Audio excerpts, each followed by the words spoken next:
Ubuzima n'ubutunzi butaragana ubwenge, kiruko n'isoko iterambere ry'ejo. Mugira nta buzima ubutunzi butagaciro, shaka ubuzima none nibwo butunzi bukomeye.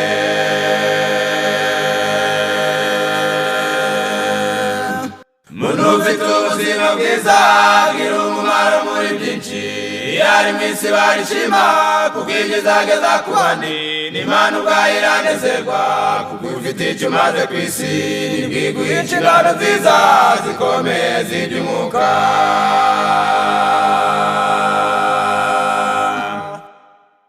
Nyumwamazi kuri gahunda y'ibinyampeke n'amatunda, imboga zikaburi wawe ewe mugenzi ujya mu ijuru. Nakura inyama n'urusenda, isukari, icyayi, kawa n'umusururu, indita kuza umugisha nk'uko byagenze kwa Esawu. Twongeye kubasuhuza kandi tunabaha ikaze muri iki kiganiro ibyo kurya bikiza, nk'uko twakomeje kugenda twigana byinshi. Rero n'uyu munsi tugiye kwigana n'ibindi, aho tugiye kwiga uburyo umuntu ashobora gukora igikoma cy'ibinyampeke abivanze n'imbuto kandi atabitetse, kandi bikaza kumugirira akamaro.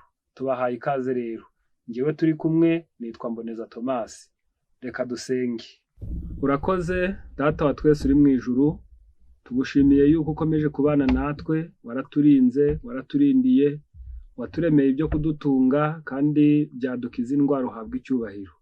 Tubabarire aho twiyangirije, duhe ubwenge bwo kongera gutunganya imirire yacu n'iminywere yacu, maze tugire amagara mazima, tugire ubuzima bwiza, tugire ubukristo bushyitse, duhimbaze urukundo rwawe. Ngaho duhe kumva no kumvira mu izina rya Yesu, amen. Komeje tugiye kwigana uko dushobora gukora igikoma cy'ibinyampeke bivanze n'imbuto tutabitetse. Mbere rero yuko twinjira mu gikorwa nyirizina, reka tubanze dukarabe. Namwe murabona ko tugomba kubanza rwose tugakaraba, tukagira isuku kugira ngo ibintu byacu cyangwa se kandi tugakaraba amazi meza rwose asukuye, atariho umwanda, kugira ngo twirinde indwara by'umwihariko nk'indwara z'inzoka zishobora kwandurira mu mwanda. Rero niyo mpamvu tuba tugomba gukaraba mbere y'imirimo yose. Rero aha tuhafite ibinyampeke by'amoko atatu twabanje kubyinika, ubyinika amasaha 24. Aha tuhafite uburo. Ubu ni uburo twabwinitse amasaha 24. ku bashobora kubwegera ushobora gusanga bwatangiye kumera. Noneho dufite rero amasaka nayo twarayinitse tuyinika amasaha 24. Noneho aha rero tuhafite amasaka yacu twinitse, nayo tugiye gukoresha muri iki gikoma cyacu. Tugiye gukora izi saha kugira ngo dushobore kuba twakwivura kandi tukikingira indwara. Aha rero naho tuhafite ingano.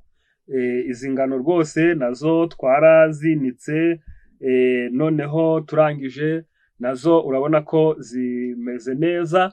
Nazo rero turaza kuzikoresha noneho kugira ngo dushobore kuba twifitiye amagara mazima. Aha rero tuhafite imbuto, dufite umwembe. Uyu nge nahisemwo amoko atatu y'imbuto. Uyu ni umwembe. Hanyuma aha harimo ibinyomoro, ibi ni imbuto z'ibinyomoro. Izi rero nazo turaza kuzikoresha, ndetse aha naho tukahagira imineke. Dufite imineke rero nayo turi buze gukoresha muri iki gikorwa cyacu. Mbere rero yuko tubikoresha, birumvikana ko izi mbuto zo tugomba kubanza kuzoza kugira ngo ya suku yacu ibe imeze neza, maze noneho twite ku isuku yabyo, kuko ziba zari mu isoko, zishobora kuba zakozweho n'abantu batandukanye bashakaga kuzigura. Niyo mpamvu tuba tugomba kubanza kuzoza zigacya neza rwose, ukabona ko zikeye kandi iyo ugiye kugura imbuto ni byiza, cyangwa se ari imbuto ari imboga, ni byiza ko wita cyane ku kugura izo usanga ahantu hasakaye, kuko nizo ziba ari nziza zizewe zitarishwe n'izuba. Noneho tugiye kwerekeza mu gutangira gutunganya ibinyampeke byacu. Hano dufite akamashini kitwa blender, imbere kagira utuntu tw'utwuma tujya dusya ibintu tukabicagagura. Aka kamashini kacu rero iyo tumaze gushyiraho ikintu dutereka ahangaha gutya, tukaba twagacometse ku muriro, noneho twarangiza tukaza kwatsa kaza kubisya. Nge rero ndashaka gukora ibinyampeke bishobora kuba byahaza abantu 4. Hano kuri bwa buro ngiye gufataho rushe imwe, irahagije kuko umuntu umwe aba agomba gufata ibiyiko 3. Rero hano mfashe rushe imwe yuzuye neza gutya, iyi iraba ihagije rwose kuri abo bantu. Nubwo ushobora kuba wakongera ntacyo bitwaye, kuko ibinyampeke warya byinshi ntacyo bitwaye, ikibazo ni ukurya bike. Noneho niturangiza ibi, aha tuhafite amazi ashyushye, ntabwo ashyushye cyane, ashyushye ku rugero rwiza kugira ngo ka gakoma kacu ke kuza kuba gakonje. Niyo mpamvu nashyizemo kiramwa amazi ashyushye kandi atetse, kuko namwe murabona ko ntabwo turi bwongere guteka, kandi ni ugukora igikoma kidatetse. Niyo mpamvu bidusaba rero ko tuba twakoresheje amazi meza atetse, kugira ngo ibintu byacu bize kuba bimeze neza bidafite ingaruka kuri twe.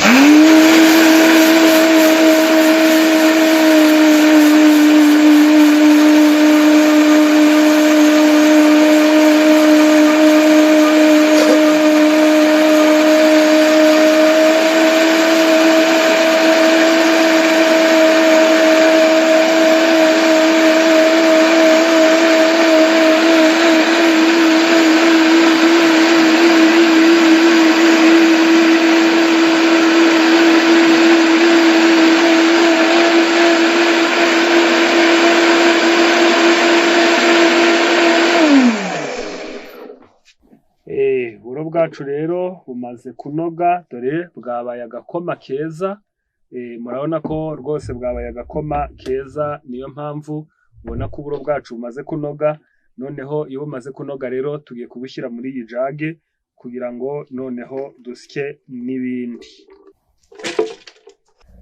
Aha rero kuri aya masaka nshyizemo rushe 2, kuko rushe imwe ni abantu 2, rushe ni abantu 2. Niyo mpamvu nshyizemo rushe 2, kubera ko ndi gutegura iby'abantu 4.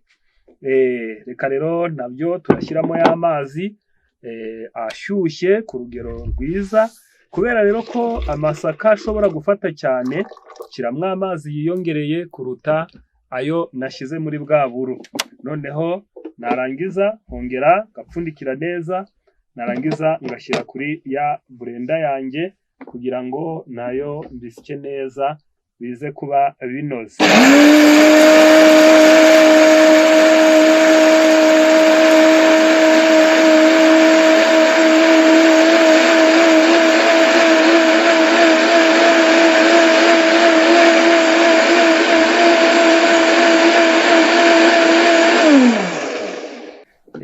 Rero ibintu byacu biranoze rwose, amasaka yacu nayo aranoze. Noneho iyo binoze ndabishyira hamwe na bwa buro. Iri bara ryiza ryijya gutukura ry'amasaka, iyo rihuye kijuju cy'uburo bikaza guhura n'umweru w'ingano, bigira imbaraga cyane. Hano ku ngano naho ndafataho rushe 2, kuko rushe imwe ni abantu 2, kuko rushe imwe bigizwe n'ibiyiko nka 3. Niyo mpamvu ndi bufateho rushe 2. Noneho nindangiza ubwo nazo ngiye gushyiramo y'amazi ashyushye ku rugero rwiza. Ndongera amazi kubera ko ingano zitandukanye n'ibindi. Ingano zo zirakaka, zishobora gufata vuba, niyo mpamvu nongeramo amazi.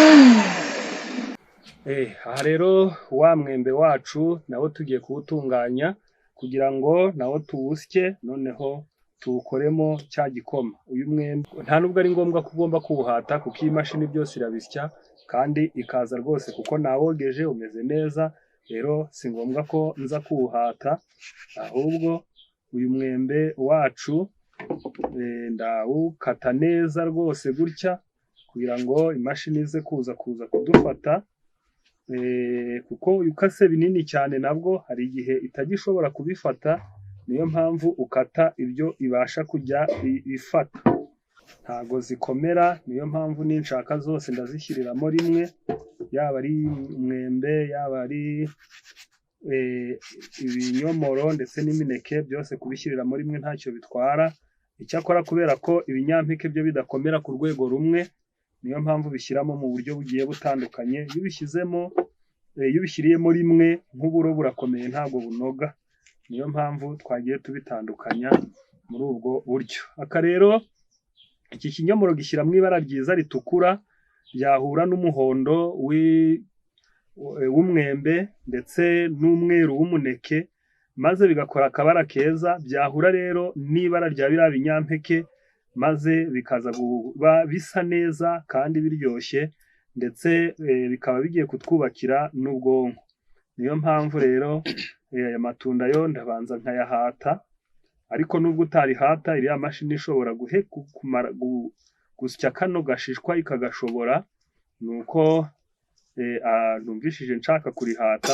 Nubwo utahata iki kinyomoro ntacyo bigutwaye rwose, ntacyo byatwara, iriya mashini yagishobora. Aha nashyizemo ibinyomoro 4 kuko turi abantu 4. Rero aha ho ku mbuto ugenda uhindura bitewe n'uburyo, ariko twebwe icyo twashakaga cyane ni ibinyampeke, niyo mpamvu ibinyampeke ari byo twatinze kureba urugero rwa buri wese, kuko kuri buri bwoko buri wese aba agomba kubonaho ibiyiko 3. Niyo mpamvu twageze ku buro tugafata rushe 2, twagera ku masaka tugafata rushe 2, twagera no ku ngano tugafata rushe 2. Aha rero ku mbuto ho ugenda ukoresha imbuto z'ubwoko butandukanye, icyakora icyiza ni uguhuza amoko 3 nturenza 4, kuko nanone guhuza ibyo kurya byinshi by'ubwoko bumwe ntabwo ari byiza, kuko nk'imbuto ni ubwoko bw'ibyo kurya, ibinyamizi ni ubwoko bw'ibyo kurya, ibinyampeke ni uko. Rero ntabwo ari byiza guhuza ubwoko bumwe ngo uhuze bwinshi, bitera imivurungano mu nda, bikaba bishobora kuzana imyuka myinshi no mu mara. Rero iyi nayo ni imineke turi gushyira muri iki gikoma cyacu cy'ibinyampeke. Nabonye ko imbuto twashyizemo imyembe, twashyizemo umwembe, dushyiramo ibinyomoro, twongeyemo n'imineke. Iyi mineke rero kuko byibuze urugero rw'imineke buri wese aba agomba imineke 2, twagakwiye rero gushyiramo imineke 8 kugira ngo byibuze urugero rw'imineke umuntu akeneye ku munsi ibe igeze ku rugero. Niyo mpamvu turagerageza kuyishyiramo, kuko aha maze gushyiramo imineke 6 nsigaje 2, uyu ni uwa 7, noneho uyu ukaba uwa 8. Ubwo nkaba nshyizemo urugero rukwiriye rw'imineke y'abantu 4, kuko buri wese aba agomba imineke 2. Ndaza rero gushyiramo y'amazi, birumvikana y'amazi ashyushye, noneho nindangiza nze nshyire kuri ya blender yanjye, nzane wa mufuniko wayo upfundikire. Hano urapfundikira neza kugira ngo bitaza kusimbuka bikameneka inyuma. Noneho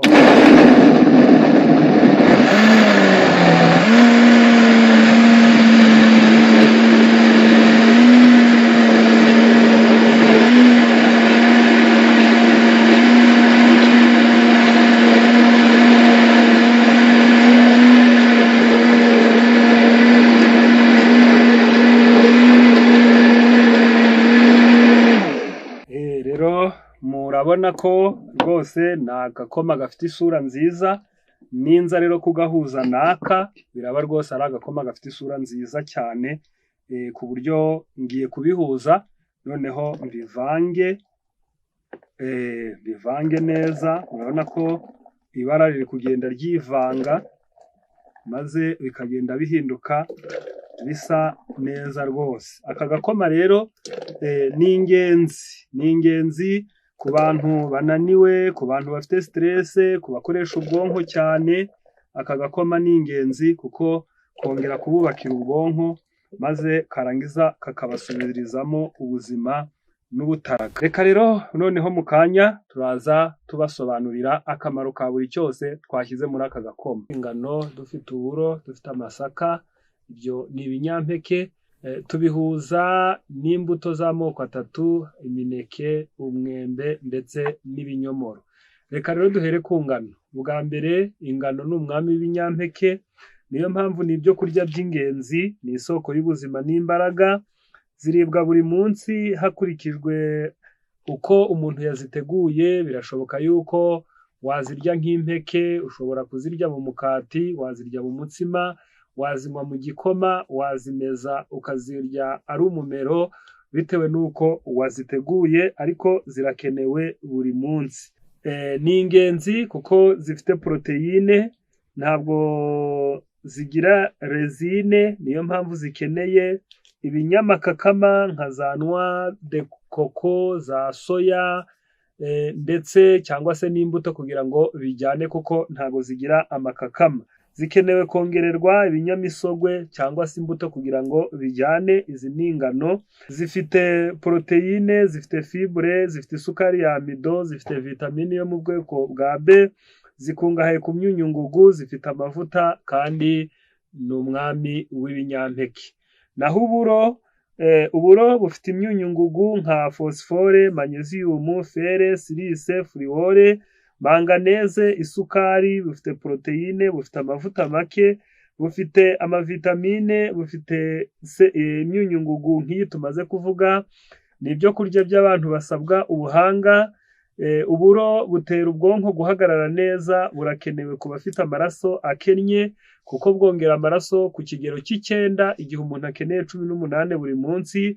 Butera amenyo meza, inzara nziza, imisatsi myiza. Nicyo gikoma cy'abantu bakirutse vuba indwara y'igituntu.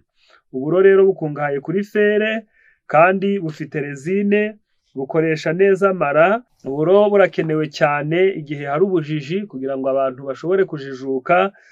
Uburo butuma amaraso adasharira, kugira umuntu azinga iminkanyari, umuntu yumva adashaka kwishima.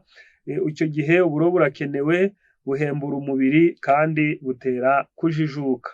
Ibi tugomba kubizirikana kugira ngo tubimenye neza. Amasaka nayo afite akamaro cyane. Afite nk'izo bita niacine, akagira izo bita siamine, riboflavine, afite imyunyungugu nka calcium, manganese, magnesium, potassium. Bufite poroteyine ingana na 1/2, bufite fibre ingana na 48%. Amasaka arwanya diyabete, afasha anzime zitunganya amido, atera imibare, afasha impyiko, afite yitwa phosphore, akungahaye kuri fere ndetse n'umunyu wa calcium. Niyo mpamvu ku bantu bajya basoma Bibiliya, Imana yari yaragennye yuko abantu babona ibi binyampeke, maze irangije ibyandikisha itya mu gitabo cya Zekariya, ni igice cyaho cya 9 umurongo wa 17. Haranditse ngo, erega kugira neza kwe ni kwinshi kandi ubwiza bwe nabwo ni bwinshi. Ingano zizatera abasore kubengerana, kandi vino y'umuhama nayo izatera abakobwa kubengerana. Kubera ko Imana yari izi neza ko dushobora guhuza imbuto n'ibinyampeke, yari izi neza ko ingano zizatera abasore kubengerana, kandi vino y'umuhama, ubwo ni imitobe y'imbuto ariko itavanzemo amazi, iyi nayo ngo izatera abakobwa kubengerana. Bigaragara ko byabatera imbaraga, bamererwa neza, bagira umwete mu byo bakora kubera ko bahuje ibi binyampeke. Mu gitabo cya Zaburi 78, Imana yari yarasezeraniye abayo kwizabaha ku masaka. Ibyo biri muri Zaburi 78 kuri uyu murongo wa 24 haranditse ngo ibagushiriza amanu yo kurya ibaha ku masaka yo mu ijuru. Niyo mpamvu amasaka ni ingenzi. Tumaze kubona ibyayo, uburyo afasha abantu ku abantu barwaye impyiko, avugurura imikorere y'impyiko kandi agatera imikorere myiza y'umubiri. Zaburi 81 kuri uyu murongo wa 17 naho harimo uyu murongo uvuga utya uti yabagaburiraga amasaka ahunze kandi naguhaza ubuhura bwo mu mbingo. Bigaragara rero ko amasaka ni ingenzi. Niyo mpamvu iyo ibinyampeke bivanzwe n'imbuto bigira umumaro ukomeye cyane, dore ko muzabisoma mu gitabo cy'inama ku mirire, ni icyigisho cya 15, ni paji ya 275 mu Kinyarwanda.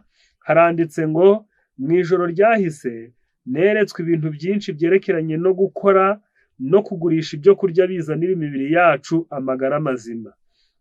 Nasanze ko bidusaba kubyitaho cyane kandi tukabisengera dushyizeho umwete. Hari abantu benshi hirya no hino ku isi Imana izaha ubumenyi bwo gutegura ibyo kurya bifitiye umubiri akamaro kandi biryoshye. Umwami Imana arashaka kwigisha abantu benshi bari mu mpande zose z'isi gukoresha amafunguro y'ibyo kurya bikubiyemo imbuto, ibinyampeke n'imboga bibasha kubaka umubiri kandi bikawurinda. Imana irashaka ko yatwigisha uburyo tugahuza imbuto tukazihuza n'ibinyampeke, tukongera tugafata ibinyampeke ikindi gihe tukabihuza n'imboga, noneho tukagenda tubihuzahuza nk'uko ubutaha tuzagenda tubibona. Uyu munsi twabonye uburyo ushobora gufata ibinyampeke ukabihuza n'imbuto, ubutaha tuzabereka uburyo dushobora gufata bya binyampeke tukabihuza n'imboga, kuko imbuto n'imboga ntago bihurira ku meza cyangwa se ngo bihurire mu byo kurya bimwe. Reka rero tuvuge n'akamaro k'imbuto twakoresheje, duhereye ku mineke. Imineke ifite akamaro kuko ikungahaye ku myunyu ngugu nka potasiyumu, igabanya agahinda mu muntu, icyo bita depression. Irakenewe kuko itera imbaraga, ifasha ubwonko gukora neza, itera amagufa kumererwa neza, isohora uburozi bw'itabi mu mubiri. Ni nk'abari hafi y'abarinywa, ni nk'abarinyweye igihe kirekire, iyo bashaka kugira ngo ubwo burozi bubakiremo bakoresha imineke, maze uburozi bw'itabi bukava mu mubiri. Igabanya ibyago byo kurwara asima kandi ukungahaye kuri fibre ikoresha neza imyanya igogora, kandi ufite vitamine B6, bityo urinda udutsi two mu bwonko, ndetse ufatanije na vitamine C ugira, ufasha gusinzira neza. Niyo mpamvu ababuze ibitotsi baramutse bariye umuneke habura isaha ngo baryame, bashobora gusinzira neza. Abarwaye indwara noneho yo kubura ibitotsi burundu, ni byiza yuko ufata umuneke wa Gros Michel uhiye neza, ugafata amata y'inshyushyu, ikirahuri cyangwa se agakombe, warangiza wa muneke ukawutereramo, ugateka ya mata kugeza igihe wa muneke ushiriyemo, warangiza ukanywa ayo mata, bitera ibitotsi, umuntu agasinzira neza. Ufasha umwijima n'impyiko gukora neza, kandi imineke ni myiza ku bantu batwite. Turareba ku binyomoro. Ibinyomoro nabyo twabikoresheje kandi birakungahaye cyane kuri vitamine A, vitamine C, vitamine E na vitamine zo mu bwoko bwa B, nka B1, B2 na B6. Ibinyomoro bikungahaye ku myunyungugu nka potasiyumu, kalisiyumu, fere ndetse na fosifore. Ibinyomoro bikungahayeho ugabanya kalisiyumu iri mu maraso kugira ngo itaza kuguteza ibibazo by'impyiko.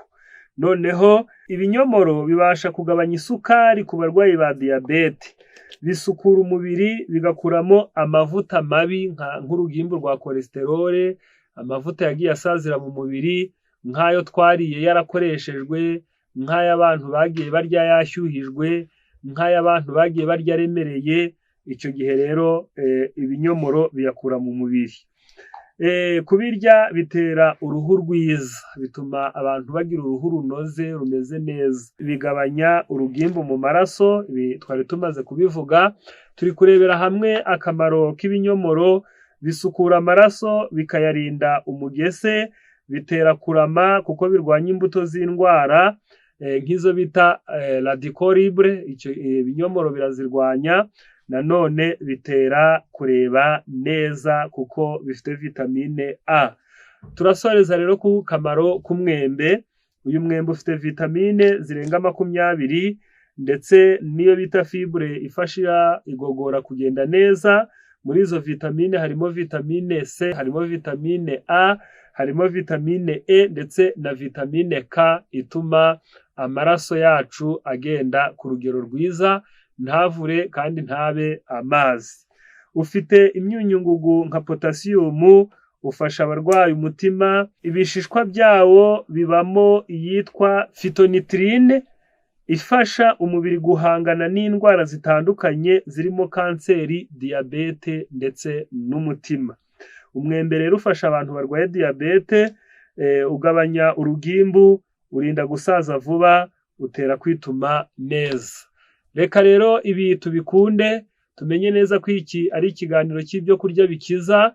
Buri wese abyiteho, abikurikirane, amenye neza yuko icy'Imana idushakaho cya mbere ni uko tumenya kwikura mu kaga, tukamererwa neza, tukamenya gukura abandi mu kaga, tukamenya no guhesha Imana icyubahiro. Imana idufashe, izaduhe kubishyira mu bikorwa mu izina rya Yesu. Amen. Ubuzima n'ubutunzi butaragana ubwenge, kiruko n'isoko iterambere ry'ejo. Mugiye nta buzima ubutunzi butagaciro, shaka ubuzima none nibwo butunzi bukomeye.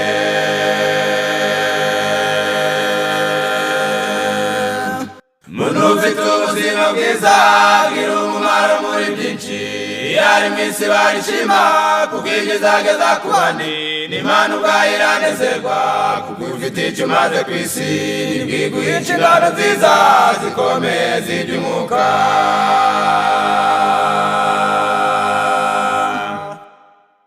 Y'umwamazi kuri gahunda y'ibinyampeke n'amatunda, imboga zikaburi wawe yewe mugenzi ujya mu ijuru.